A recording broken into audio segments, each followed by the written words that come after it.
नमस्कार दोस्तों हमारे यहाँ की जो धरा है, पृथ्वी है हमारे यहाँ की, पृथ्वी का वो हिस्सा जिसे हम भारतवर्ष या हिंदुस्तान कहते हैं, इसमें कुछ शख्सियतें बड़ी गज़ब की हुई हैं, बहुत गज़ब की। और उनका जो सोचने का जो कैनवास है वो इतना विशाल था कि उससे अब तक रोशनी की किरणें, ज्ञान की किरणें अब तक वो जाज्वल्यमान हैं और अब तक वो प्रकाश दे रही हैं। अब तक हमारी रूह तक, अंदर तक उनकी पहुंच होती है। ऐसी एक शख्सियत का आज जिक्र करेंगे और वो हैं संत गुरु रविदास। संत गुरु रविदास की 644वीं जन्मतिथि, और आप उसे कह सकते हैं कि उनकी जो एक पर्व के रूप में मनाई जाती है, और ये माघ की पूर्णिमा में ये उत्सव होता है और देश भर में होता है। मित्रों, गुरु रविदास के बारे में बाकी बातें, चमत्कारों की बातें तो ढेरों हैं। उनका जिक्र करने लगेंगे तो जो मूल बातें हैं, इनके जो संदेश हैं, मूल बातें, वो कहीं छूट जाएंगी। इस व्यक्ति ने, इस महान शख्सियत ने पहली बार एक बात कही आज से लगभग 650 साल पहले, और वो आज भी प्रासंगिक है कि मन चंगा तो कटौती में गंगा। इससे बढ़िया बात मित्रों नहीं कही जा सकती। अगर मन ठीक है तो गंगा तुम्हारे पास है, और मन ठीक नहीं है तो गंगा में स्नान करो तो भी कुछ नहीं है। ये कब उन्होंने उक्ति कही थी, इसका भी अपना इतिहास है। बहरहाल इतना ही काफ़ी है, हमें मूल प्रश्न से भटकना नहीं चाहिए कि अगर मन साफ़ नहीं है तो गंगा मैया भी गंदे मन से कोई भी अभिषेक स्वीकार नहीं करती। दूसरी बात, इनकी एक परिकल्पना थी मित्रों, उस पर बहुत कुछ लिखा जा सकता है, बहुत कुछ बोला जा सकता है, बहुत कुछ सोचा जा सकता है। उन्होंने एक परिकल्पना की थी और परिकल्पना का एक बस्ती भी बसाई, नाम बेगमपुरा। बेगमपुरा का कंसेप्ट आप देखिए, मैं कई बार जब उसको पढ़ता हूँ तब तक वो लगता है कि ये तो बड़ी अद्भुत उन्होंने परिकल्पना की थी एक ऐसे नगर की जिसमें कहीं कोई दुख का नाम ना हो। बेगमपुरा, जिसमें कोई गम नहीं है, और जिसमें पूरी शांति जो है, पूरी तरह से शांति का साम्राज्य फैला हुआ हो। मानवता वहाँ पर अपने चरम पर हो। हर एक जो जीवन मूल्य हैं, जो मानवीय मूल्य हैं, उनकी प्रतिष्ठा वहाँ पर हो। और उन्होंने इस बारे में, बेगमपुरा के बारे में एक पद भी रचा था, और वो पद भी आज भी उसकी चर्चा बार बार होती है कि ऐसा एक स्थान जिसकी परिकल्पना गुरु रविदास ने की थी कि जिसमें कोई चिंता ना हो, कोई भय ना हो, कोई आतंक ना हो, कहीं गरीबी ना हो, कोई जातिवाद ना हो। एक ऐसा स्थान, उस पे साथ साथ उन्होंने कुछ राजनीतिक मुद्दे भी जोड़े थे कि एक ऐसा स्थल जहाँ किसी को कोई कर ना देना पड़े, टैक्स ना देना पड़े। एक ऐसा स्थल जहाँ कोई भी चिंतित ना हो रोटी को लेकर, रोज़ी को लेकर, और सबके सिर पर एक अपनी छत हो। कितनी सीधी सादी बातें हैं और कितनी गहराई वाली बातें हैं कि एक ऐसी परिकल्पना का अगर सत्य स्वरूप हमें देखने को मिल जाए तो ये कितनी बड़ी बात होगी, और हमारी ज़िंदगी में कितना सुख होगा, इस बात का बखूबी आप अनुमान लगा सकते हैं। तीसरी बात जो महत्वपूर्ण उनकी ज़िंदगी में आती है वो मीराबाई के साथ संबंध। मीराबाई ने अपना गुरु मानती थी, राज परिवार की मीरा। उसने गुरु के रूप में संत रविदास जी को चुना और इनको अपना गुरु जो है वो घोषित किया, और इनके चरणों में दर्शनार्थ वो बार बार उनके पास जाती रहीं। और मीरा ने स्वयं अपने पदों में स्वीकार किया कि मुझे जहाँ से भी थोड़ा बहुत ज्ञान मिला है वो ज्ञान मुझे संत रविदास ने दिया है। मैं अगर किसी निष्कर्ष पर पहुँच पाई हूँ ज़िंदगी में, अगर भगवान से मेरी आस्था जुड़ी है, मेरी लौ लगी है गिरधर गोपाल से, तो उसकी मूल में भी प्रेरणा गुरु रविदास की है। गुरु रविदास सदा इस बात को वही बार बार दोहराते थे कि अगर मन में आस्था नहीं है तो आप बाहर भजन कीर्तन करते रहिए, क्या फ़ायदा उसका।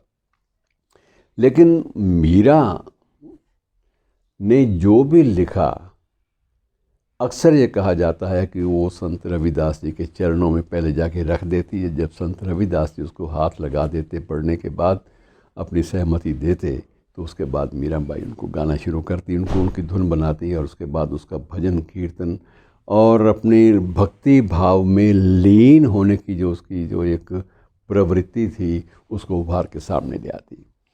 चौथी बात जिसका जिक्र मैं ज़रूर करना चाहूँगा मित्रों, मैं एक बार बांके बिहारी के मंदिर में गया वृंदावन, तो वहाँ मूर्ति जो है बांके बिहारी की, उसमें एक कदम आगे बढ़ा हुआ दिखाते हैं।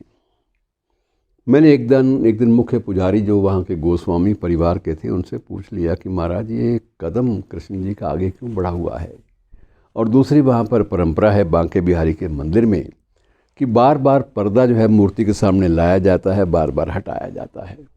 मैंने उनसे पूछा कि इसका महात्म्य क्या है महाराज, ये परंपरा क्या है कि मूर्ति का पाँव भी आगे बढ़ा हुआ है और आप थोड़ी देर के बाद पर्दा हटाते हैं, दर्शन कराते हैं, थोड़ी देर के बाद फिर आप पर्दा लगा देते हैं, तो ये क्या है, इसका रहस्य क्या है, इसके पीछे कौन सी कथा है, बताइए तो सही। तो उन्होंने कहा कि मुझे जो मेरे पूर्वजों से मिला मैं आपको बता देता हूँ कि बहुत वर्ष पहले, लगभग 400-500 वर्ष पहले, एक फ़कीर आया, एक संत आया और उसने बड़े लीन मन से कृष्ण की लीला का गायन आरंभ किया और गायन आरंभ करते करते वो मंदिर में प्रवेश किया और प्रवेश करने के बाद देखा गया कि कृष्ण भी स्वयं उसके पदों पर इतने मोहित हो गए थे बांके बिहारी की, बांके बिहारी उसकी ओर चलने की चेष्टा करने लगे और वो मूर्ति का पाँव जो है वो आगे बढ़ा। तत्काल देखा पुजारियों ने, श्रद्धालुओं ने कि ये तो मामला गलत हो गया कि एक ही संत फ़कीर अगर इनको ले जाएगा तो हमारे पास इष्ट पूजा के लिए क्या बचेगा।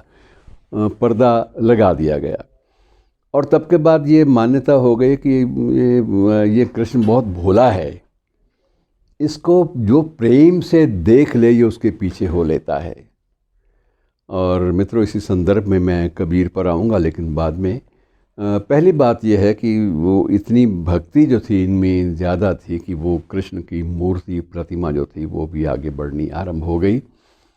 और उसके बाद जब कीर्तन इनका ख़त्म हुआ, समाप्त हुआ, तो पुजारियों ने उनके चरण छुए कि महाराज आप हैं कौन, आप इतने बड़े संत जिनको देख के स्वयं बांके बिहारी भी आगे बढ़ने के लिए लालायित हो उठे, आप क्या हैं। तो उन्होंने बताया भी मैं तो कुछ भी नहीं हूँ, मैं तो एक बिल्कुल आम सामान्य आदमी हूँ और मैं जूते गांठता हूँ और मेरा ये कर्म है और इस कर्म के साथ साथ मैं भक्ति भाव में लीन रहता हूँ और प्रभु की कृपा है।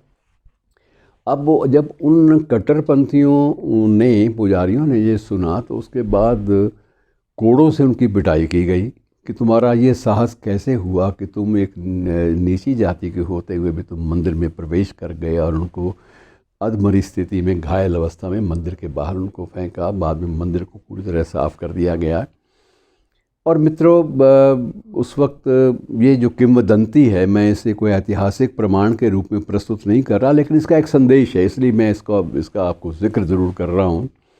अगले दिन सुबह सुबह जब वो सारे पुजारी इकट्ठे हुए बांके बिहारी को स्नान कराने के लिए, तो मूर्ति के जगह जगह पीठ पर निशान बने हुए थे। तो बड़े कि हम तो रोज़ ही, बड़े आश्चर्यचकित हुए कि हम तो रोज़ ही स्नान कराते हैं बांके बिहारी को, आज ये निशान कैसे पड़े हुए हैं। तो उन्होंने कहा प्रभु ये निशान कैसे हैं। तो आगे बांके बिहारी ने उत्तर दिया जो किंवदंती है उसके अनुसार कि भाई तुम रात भर मुझे पीटते रहे हो और ये जो हैं ये उसी घावों के निशान हैं जो तुमने मुझे रात भर दिए हैं। तब उन पुजारियों को समझ में आया कि ये तो हम बहुत बड़ी भूल कर बैठे कि प्रभु के इतने ज़्यादा नज़दीकी शख्सियत को, इतने ज़्यादा प्रेमी और उनकी भक्ति भाव में डूबे हुए व्यक्ति के साथ हमने दुर्व्यवहार किया। बाद में उनसे क्षमा याचना भी की गई, सब कुछ हुआ।